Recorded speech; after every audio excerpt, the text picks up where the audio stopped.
हमला अब ये जांचना बड़ा दुष्कर है कि एक कामी व्यक्ति नारी से कतका माया करते, कैसे जानबो?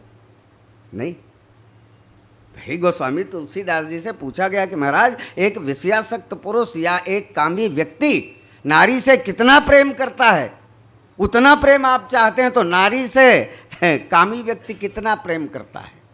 जैसे एक उदाहरण, पहला उदाहरण क्रमांक 1 नहीं भाई, स्कूल में वैसे बोले जाते का। उदाहरण क्रमांक 1, राजा दशरथ एक दिन दर्पण देखी। दर्पण देखना अच्छा बात है। अब आजकल दर्पण देखैया मन के चलन बाढ़ गए। पहली देखत रही से तेकर ले ज़्यादा देखे जाते, अब दर्पण नहीं। दर्पण देखना बुरी बात नहीं है, लेकिन बुरी बात यह है कि दर्पण में आप क्या देखते हैं। नहीं राजा दशरथ घलाओ दर्पण देखिस, कहाँ दर्पण देखिस? वो तो दरबार में बैठे रही सिंहासन में, तब वो दर्पण देखिस। कोनो ये बात अच्छा नहीं लगे। अरे चक्रवर्ती सम्राट राजा दशरथ सिंहासन में बैठे तो दर्पण देखी जी, तुलसी घला ना उल्टा पुल्टा बात लिख देते भाई, इसे कहते नहीं। दर्पण किस उद्देश्य को लेकर के राजा दशरथ देख रहे हैं, पहली इसकी ओर हमारी ध्यान जानी चाहिए। गोस्वामी जी लिखते हैं कि राय स्वभाव मुकुर कर लीन्हा, बदन बिलो के मुकुट सम कीन्हा, कर्ण समीप भयउ सित के सा, अमनहु जरठपन अस उपदेशा, मनहु जरठपन अस उपदेशा। राजा दशरथ दर्पण देखते हैं, कर्ण समीप भयउ सित केसा। ये कान के आगू के चूंदी हा पाग्य है, कान के आगू के बाल जिला कथन वो पाग्य है। अब कान के आगू के बाल पाके है, येला दर्पण में राजा दशरथ देखा थे। तो राजा दशरथ ला वो परिदृश्य ला देख करके का लगिस, ये लगिस कि ये बाल पाक करके मुझे कुछ न कुछ संकेत करना चाहते। बोले का संकेत करना चाहते? तो ये बाल कहना चाहते राजा दशरथ, ये दुनिया में दोनों संघरा आए हैं। बाल और बालक दोनों संघरा आते नहीं दुनिया में।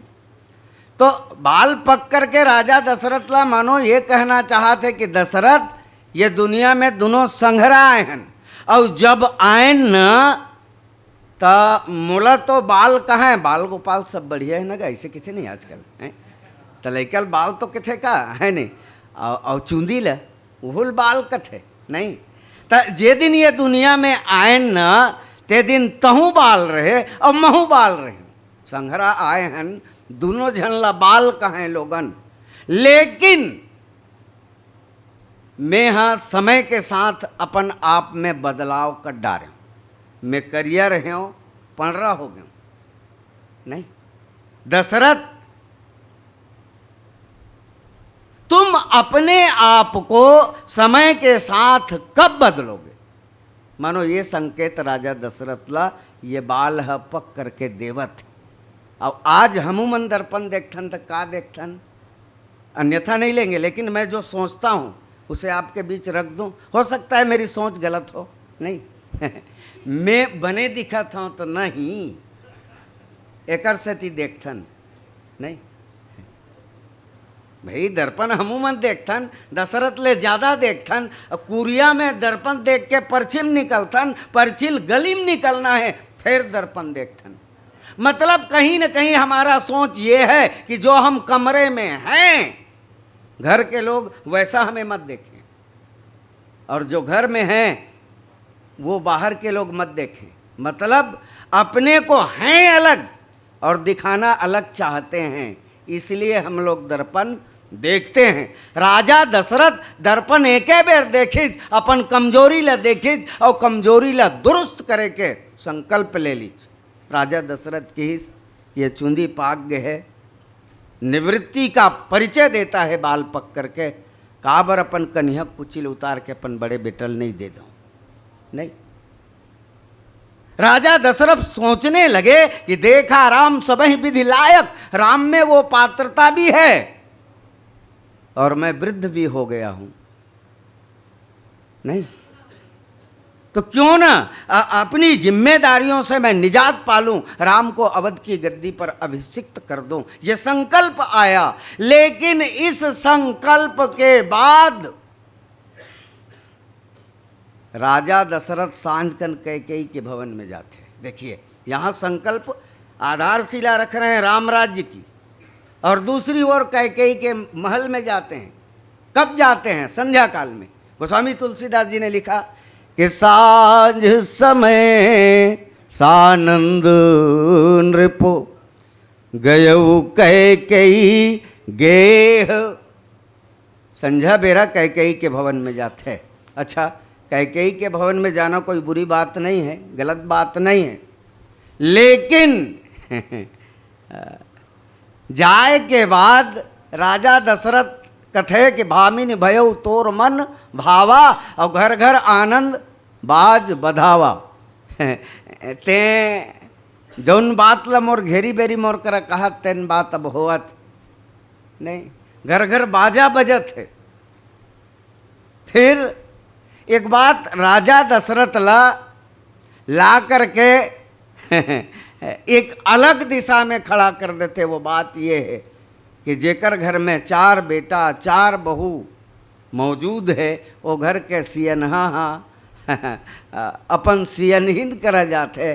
तो भाषा शैली देखो, बार बार कहराऊ सुमुख सुलोचनी पिक बचनी, कारण मोहि सुनाहू गजगामिनी निज कोप कर। सुमुखी सुलोचनी कोकिल बैनी गजगामिनी इत्यादि शब्द से मानो कैकेयी ला संबोधित करत है। तो राजा दशरथ ला संदेह के दायरा में ला करके खड़ा कर देते, नहीं भाई। फिर राम राज्य राजा दशरथ आधारशिला रखे, अच्छा रखे, लेकिन काम राज्य जहां राजा दशरथ के अंतःकरण में आते तो वो राम राज्य 14 साल गुज्जत है, अतकेच नहीं। राम राज्य केवल और केवल मात्र 14 साल के लिए गुज्जत है, ये बात नहीं है। जैन लावत के गद्दी में बैठना रही से वो राम जी, राजा दशरथ के ज्येष्ठ पुत्र वधू सीता जी, राजा दशरथ के सुकुमार और पुत्र लक्ष्मण जी, ये तीनों 14 बछर के लिए जंगल निकल जाते। अतकेच नहीं, राजा दशरथ ला मृत्यु के ग्रास बने बर पड़ते। अरे वो महतारी के अलावा जैन महतारी राजा दशरथ से राम जी के वनवास के मांग करे है, वह महतारी ला वैधव्य के दुख भोगे बर पड़ते। अयोध्या ला 14 साल ले मरघट बने बर पड़ते, नहीं। अयोध्या को श्मशान की संज्ञा दी गई है। हाँ, तो अयोध्या के प्रजा ला 14 साल तक के राम के सानिध्यता से दूर रहे बर पड़ते। क्या कर सेती? दशरथ जी में काम ऐसते कर सेती, नहीं भाई। तो कामी ही नारी प्यारी जिम, यदि हमारे अंतःकरण में काम आ जाए तो कामी व्यक्ति को नारी के प्रति आकर्षण कितनी रहती है। तो राजा दशरथ को सामने रख करके हमने ये कहा कि कामी के अंतःकरण में जब नारी के प्रति आकर्षण हो जाए तो राम राज्य, जो आज राम जी अवध की गद्दी पर अभिषिक्त होने वाले थे, 14 वर्ष वनवास यात्रा पर चले जाते हैं, स्वयं की मृत्यु हो जाती है, तीनों रानियां वैधव्य को परिप्राप्त करती है, अवध अनाथ हो जाता है। ये सारी दुख को झेल ले, फिर भी इनके केंद्र में कौन है? काम ही है। तो कामी को नारी से इतना प्रेम। दूसरा, आप क्रमांक 2 नहीं, एक तो निकल गए अब क्रमांक 2, स्वयं तुलसीदास जी ओकर गोसाइन मैके गे रहे तीजापुरा नहीं, ओकर गोसाइन है तीजापुरा मैके गे रहे, और तुलसीदास जी अकेला रहा ओके है। अब देखिए, ये तुलसीदास जी में कमजोरी नहीं है, लेकिन है क्या बात, तुलसीदास जी के आगू पाछू कोई नहीं रही जे घर में एके जन रही से, घर में एके जन है तो बिलई है ना, तो बिलई घला तोल पानरी लगी। कहे के पीछे उद्देश्य का है मोर? उनसे भी आत्मीयता आपकी बन जाएगी, स्नेह बन जाएगा। नहीं कतको जन ना एके जन हन की कुकुर पालते दुआरी में लिख देते खतरा है, कुत्ता बड़ा खतरा है, कुत्ते से सावधान। अब जाते तेल समझ नहीं आए अरे भैया कुत्ता ये है कि वो है।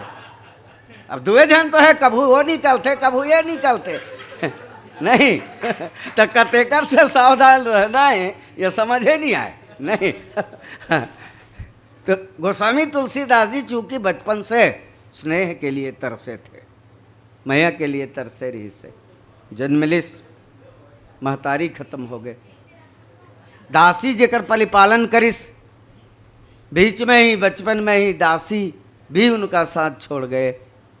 फिर भगवती पार्वती ला करके उन्हें भोजन दे दिया करती थे। जब भी चने के 4 दाने मिले, गोस्वामी तुलसीदास जी लिखते हैं कि भूख से इतना व्याकुल था कि चने के 4 दाने भीख में मिल जाए तो गोस्वामी तुलसीदास जी को लगता था कि मानो चारों फल मुझे मिल गए।